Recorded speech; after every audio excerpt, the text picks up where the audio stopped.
Hi everyone. Today we'll be doing one thing and one thing only. Specifically, this is a react video responding to Bad Empanada and how Bad Empanada is fascist. So what I did to do that is take a recent publication by Politico regarding young GOP members or leaders specifically in America and their rhetoric that was leaked, and I compare it to Bad Empanada's. So we'll do that, and the point is to highlight the similarities between the two, i.e. Bad Empanada is fascist. Despite what he likes to do to posture as not being fascist, he's fascist. So we'll go over that, and we'll also have a tiny piece at the end where I caution against people who have to hand it to Bad Empanada. Specifically, we'll be looking at Chemical Mind and something they say endorsing Bad Empanada's message in regards to the current degrees of activism that are being used to challenge the state of Israel, most notably the Freedom Flotilla. So we'll talk about that as well. That's what the video is about. The video is unscripted. We only have a couple of visual aids. We'll also look at these links. Basically just click on them to show you, like, look, these are actual sources. That includes posts made by Bad Empanada, evidence shared elsewhere, the Politico post, and several things cited by me that Bad Empanada has acknowledged himself. So we'll look at all of that. Last but not least, if you want to know more about me, you can just pause the video and read this information here. All of that being said, let's get started. I respond to Bad Empanada and various posts made by him, which are collected on the second half of this image, followed by a post on the right half of the image by Politico. Before we look at the image itself, a collage specifically, I post today on the 15th of October 2025 at 9:22 p.m. You can support Palestine without being a Nazi, but Bad Empanada fails that challenge. Compare these leaked messages from young GOP leaders to his openly fascist rhetoric. It's the same rhetoric. So don't be fooled. Just because BE supports Palestine, he's still a Nazi ipso facto, like Marjorie Taylor Greene. Now, be forewarned, there are hateful messages in this image, and I'm leaving them uncensored because I want people to understand the comparison being made. So Politico, a day ago, posted this specific article, leaked messages expose young Republicans' racist chat.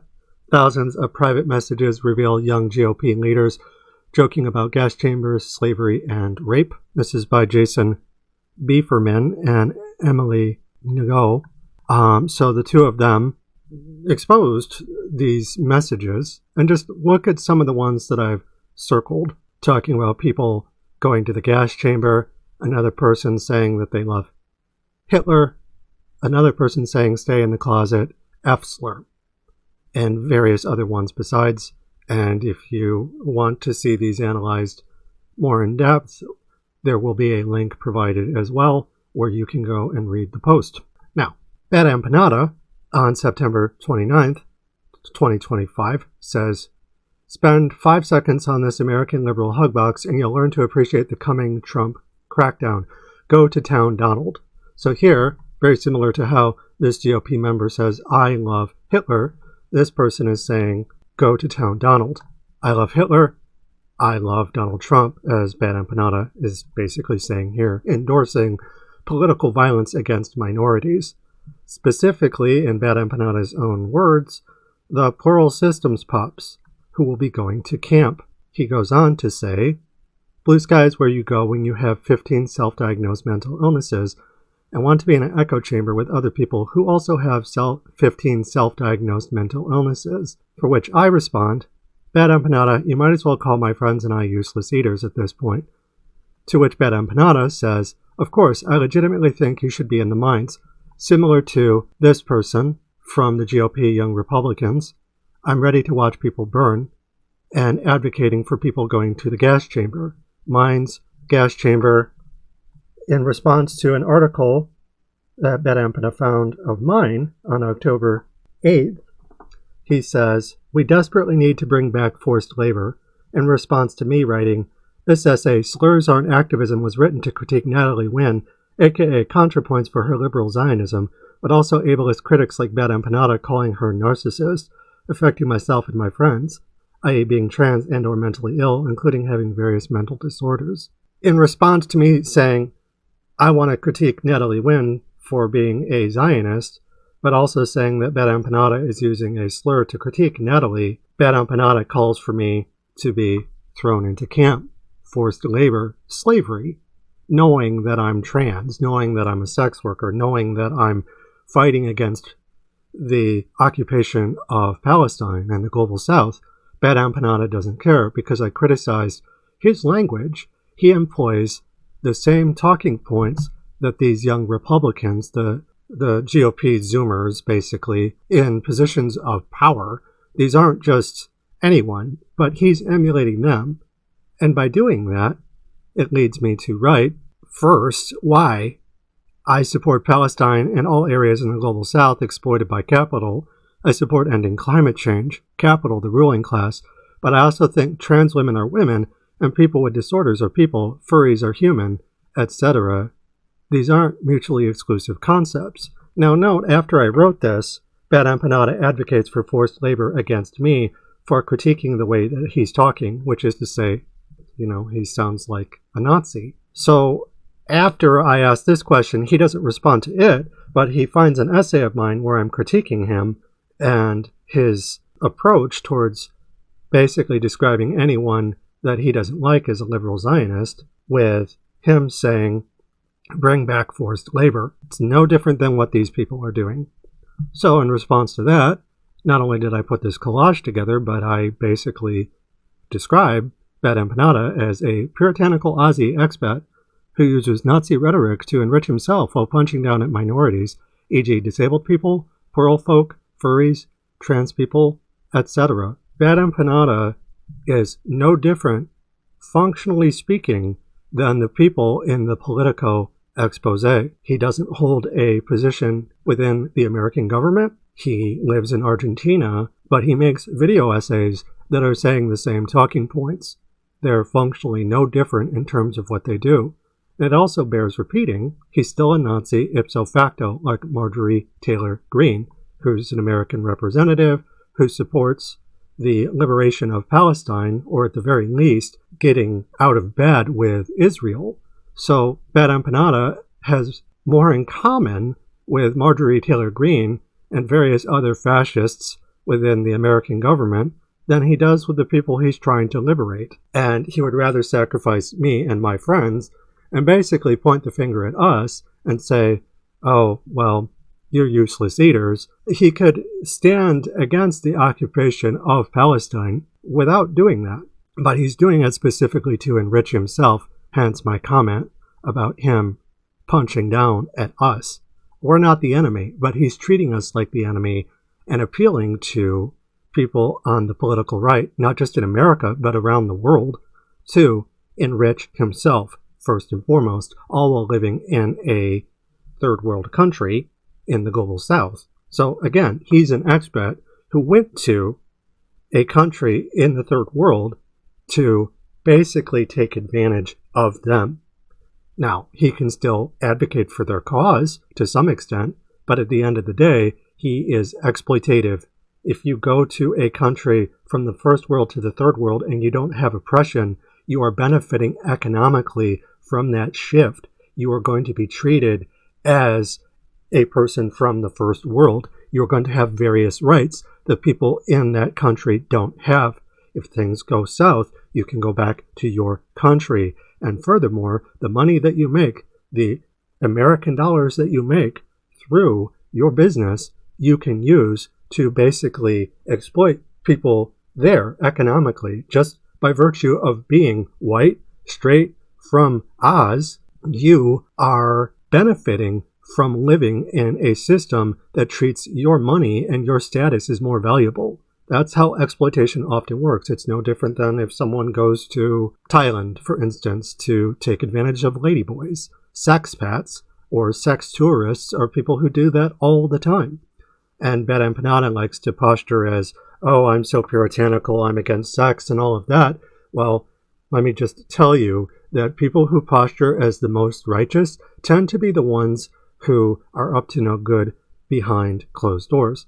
That's merely speculation on my part, but I'm not going to really give someone who's saying Nazi talking points the benefit of the doubt. We have someone who has not only made Nazi talking points, but if you look at some of my past content, he also makes Stalinist talking points. Point of fact, I'll pull up a piece right now, just so you can see. So, this is the community post where Bad Empanada says, people who talk about sex constantly and openly, like it's their main interest, must be dealt with. Make it taboo again. To which I say, as a sex worker, activist, and BDSM doctor, I'm not sure how to feel here.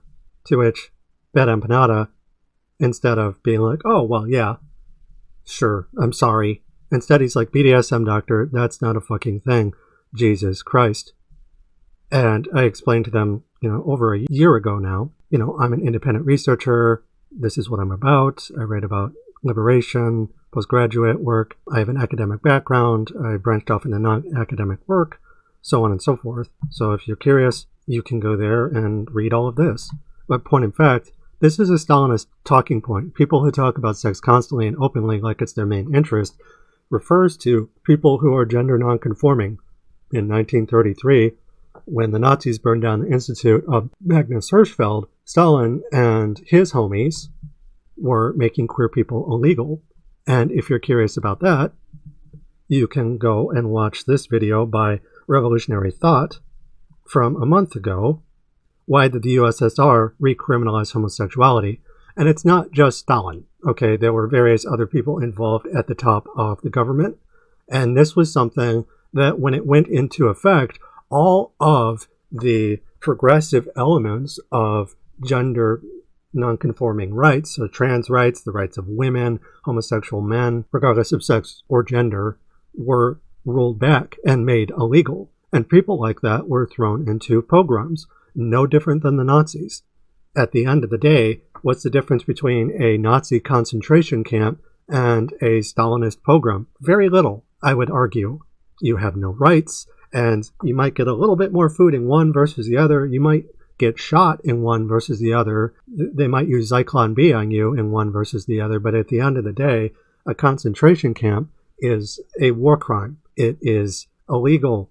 And it's not even about it being illegal or not, but just about it being a human rights violation. It's genocidal. If you throw people en masse into camps to basically take away their rights, then how is that any different than the reservations on Turtle Island soil, on native indigenous soil? You're taking a group of people that you identify specifically and throwing them into a camp so that they slowly starve to death. There are other things that can happen to accelerate their demise, or where they meet their demise differently than that, but at the end of the day, you're targeting people through political violence. So the specific violence that Bad Empanada is calling for here is to make it taboo. And when I responded to that over a year ago now, he said, you don't exist.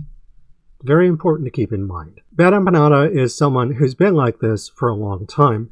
And if you want to know more about that, I have a list of links. If we click on these links, some of these are from Bad Empanada themselves. So I'm doing this just to document that they exist.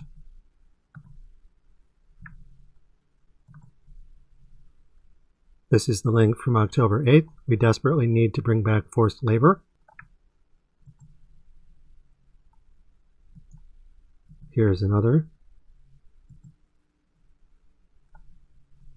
This is the link where Bad Empanada 13 days ago says, of course, I legitimately think you should be in the mines. So calling for political violence against me for critiquing him, for literally saying, you're calling my friends and I useless eaters, essentially.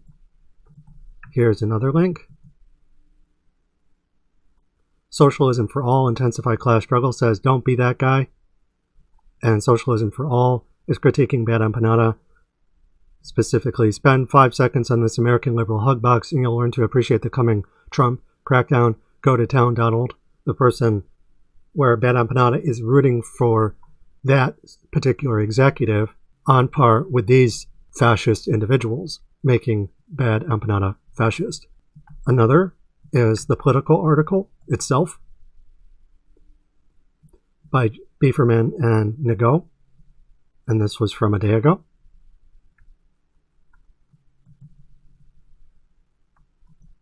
Another article,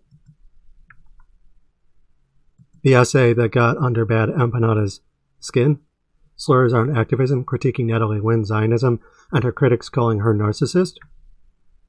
So, to be perfectly clear, I'm acknowledging ContraPoints as being a liberal Zionist, but also ableist critics like Bad Empanada. And when I critique Bad Empanada for that, he once again says we desperately need to bring back forced labor. So, Homeboy's a tanky. He's a Stalinist. And he is someone who's like, oh, you dare critique me? Oh, well, you should go into a labor camp then. It's like, what? So, Nazi shit. So, I don't fully agree with horseshoe theory in regards to Stalin and Hitler, but you have to keep in mind that there is some overlap between them. Just because you call yourself communist doesn't mean you necessarily always function like one. And that doesn't just apply to Hitler, it also applies to Stalin and people acting like him. Just because Stalin and his homeboys called themselves the Bolsheviks and the communists, they also did things like throw queer people into pogroms. And not just queer people, but plenty of others as well. The purges happened. He's responsible for killing a great number of his own people. And not just from sending them off to fight for him and the elite, the Soviet elite, on the Eastern Front, not one step back, but also by throwing them into camps, by having them killed. Also, Beria, his right hand, was a pedophile, and Stalin looked the other way as far as that goes. The idea that something is nominal in terms of whether or not it's actually communist applies just as much to the Soviets as it does Hitler. Hitler and his cronies called themselves the National Socialists. Form is not the same thing as function. You have to actually move power towards workers. And Stalin and company sacrificed a great number of people to keep power right where it was, what Marx would call the dictatorship of the proletariat. And it never went past that, ever. After Stalin died, de-Stalinization and various compromises with the West only led Russia to try and emulate the West, including with Afghanistan, the Soviet Vietnam, and then after that, when it fell apart, and Pizza Hut saved the world from communism and Gorbachev, and those kinds of compromises led to, okay, they rescinded some of the fascist rollbacks on gender nonconforming rights in the Soviet Union. You know, queerness was made illegal in 1933, and it was legalized in 1993 after 60 years. But then in 2020, 2021, thereabouts, Putin and company made it illegal again. So it's entirely possible for people, regardless of where you are on the world map, on the globe, to be fascist in regards to how queer people are treated. And if you want to know more about that, you can go to this book chapter, this 18 and up book chapter on my website on Bad Empanada and Marxist-Leninism, where I talk about a very basic idea, which is the state is straight. And queer people have been on the receiving end of regressive fascist policies that have been passed not just by the Russians or the Americans or the Germans, but also the Chinese. Hooliganism and the mistreatment of queer people in various places. And that doesn't mean that there aren't examples. From what I understand currently, queer rights in Vietnam are better than average, but that doesn't change the fact that it's largely anomalous. And the state mechanism, when push comes to shove and it starts becoming more conservative, regardless of what it says on the tin, one of the first casualties, apart from indigenous people, will be gender nonconforming people, without fail, throughout the world, across space and time. So if you want to learn more about how Bad Empanada sucks, how I've been saying that for a long time, over a year now at this point, go and read this. However, in regards to Bad Empanada sucking, a more concise and, more importantly, safer work version of a lot of that research that's been condensed into his more recent crash outs as of... Ooh, spider. Go away, spider.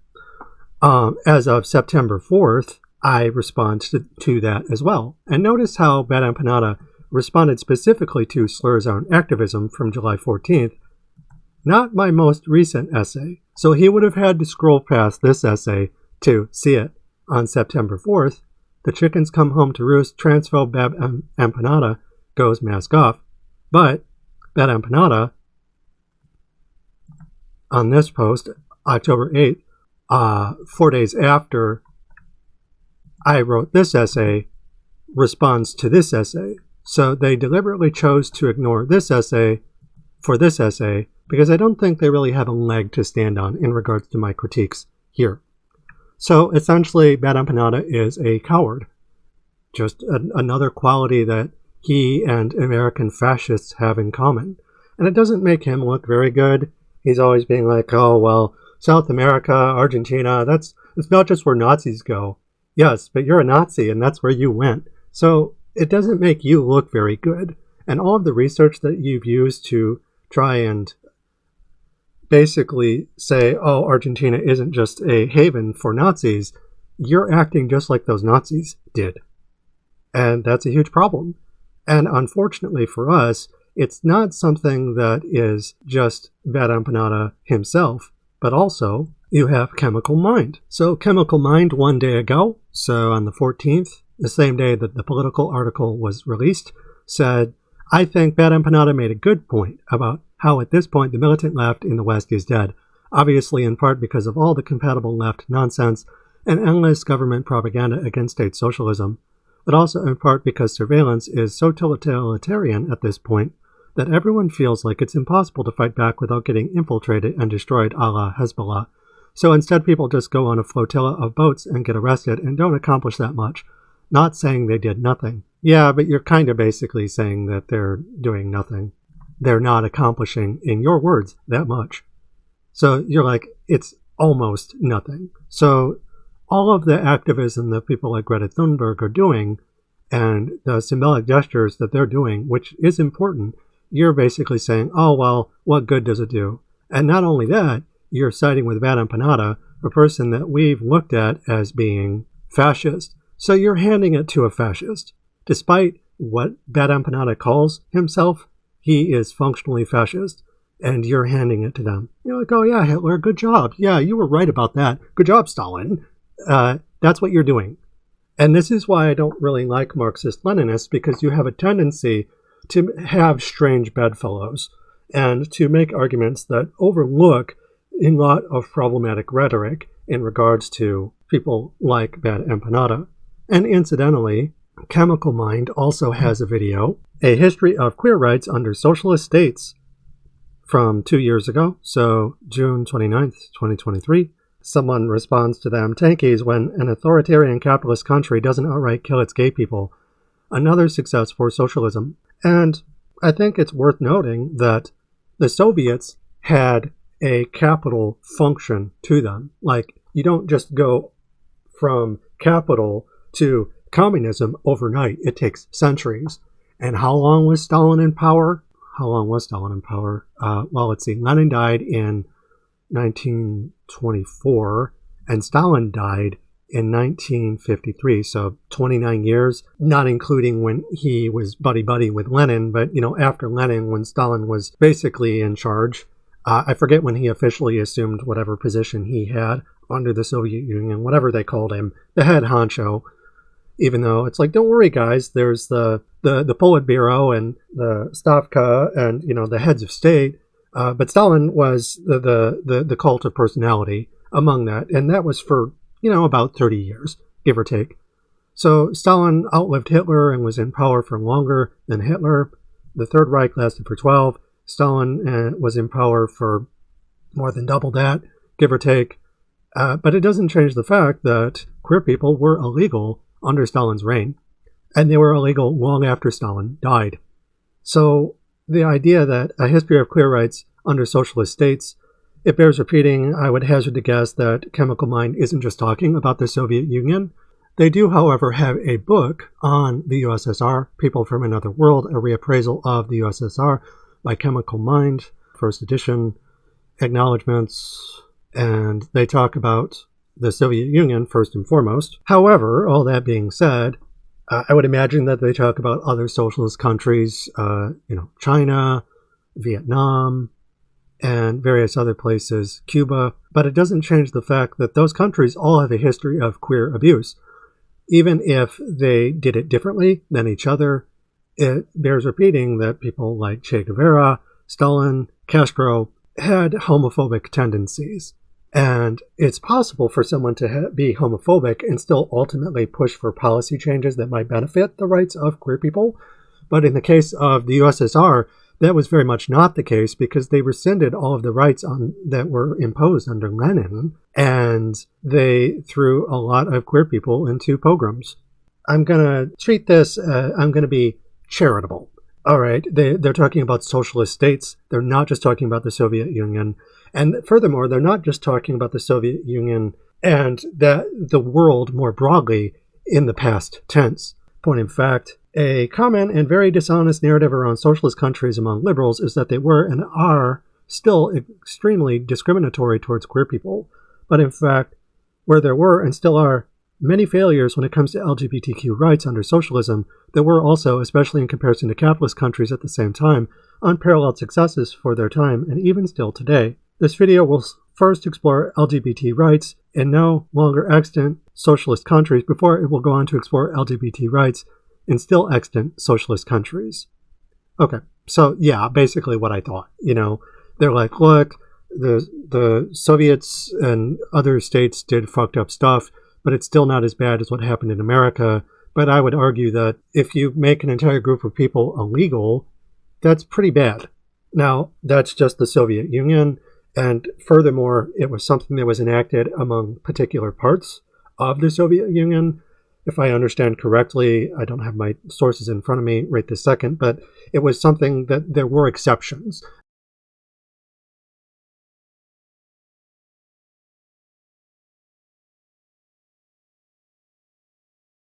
And there were various places and where it was something where there was at least a codicil in place, or it wasn't something that was in effect globally around the entire Soviet Union, just most of it.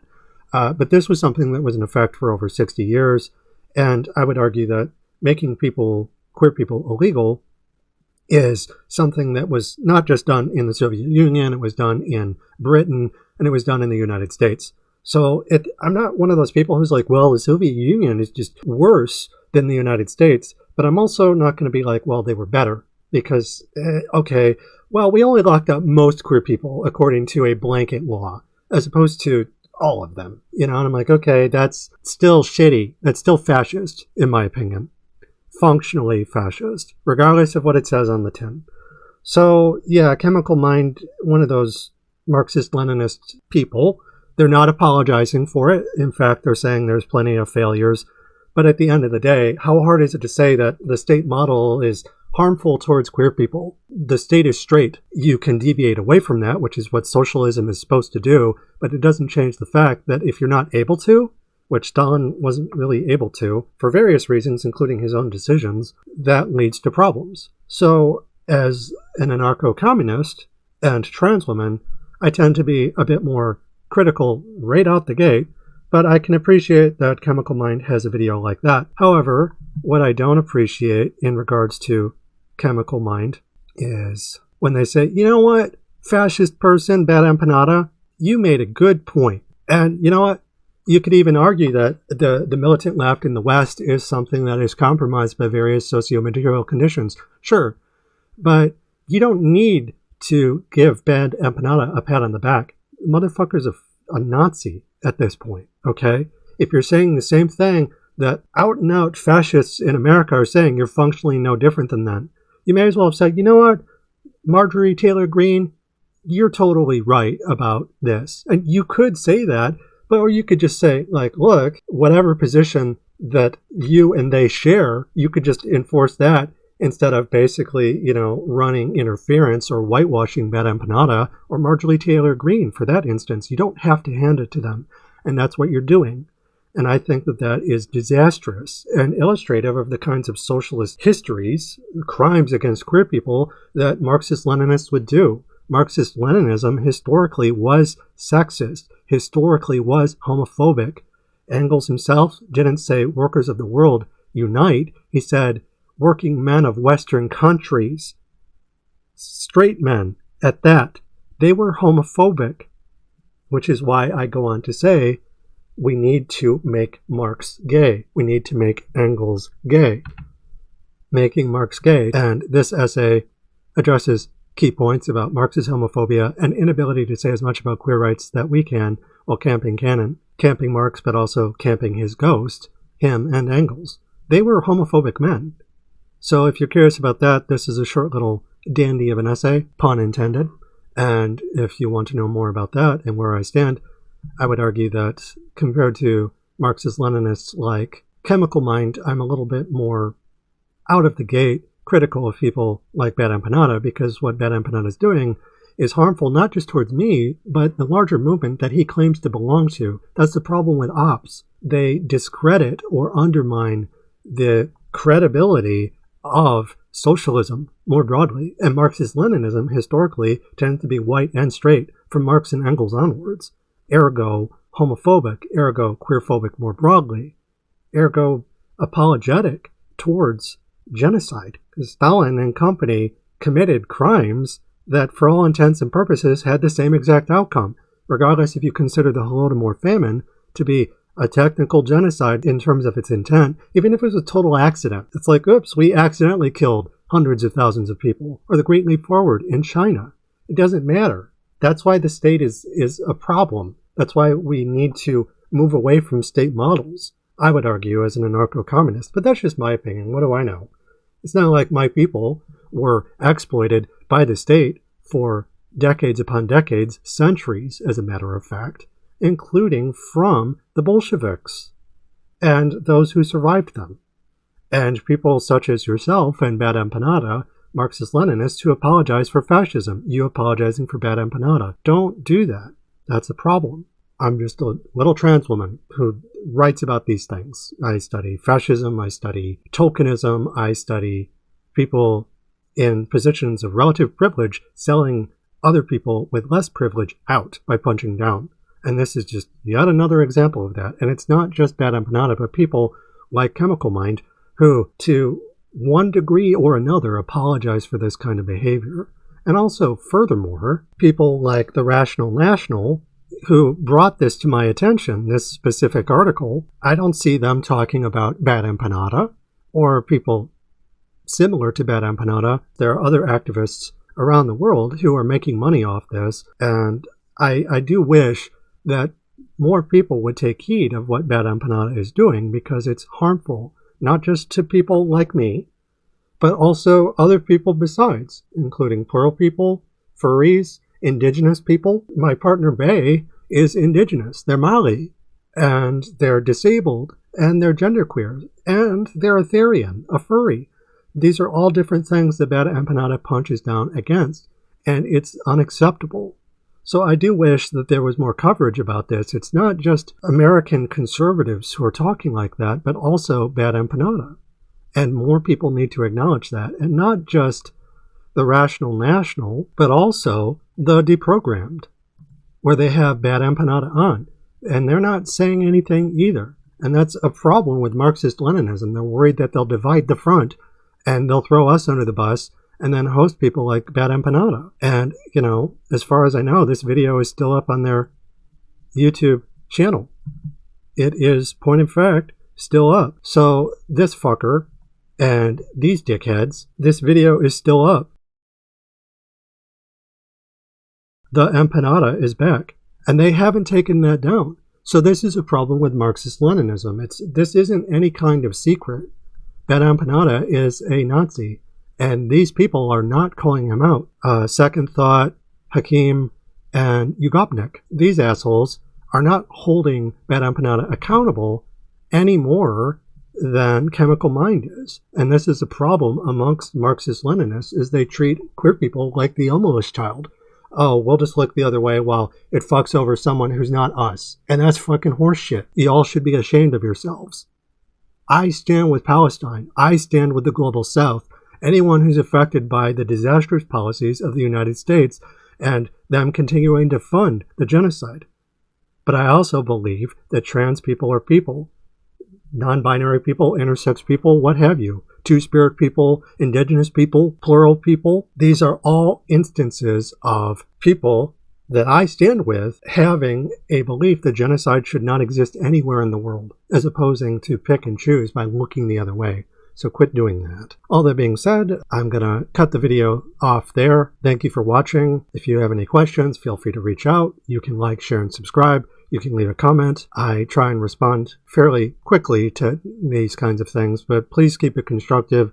Obviously, if you leave a comment and it's not constructive and you just say something fascist, I'll probably ignore it unless, I don't know, you're Bad Empanada, and then I'll just be like, look, Bad Empanada, still being fascist. He's kind of a chicken. He doesn't want to debate me. He'll acknowledge that I've written things about him at this point.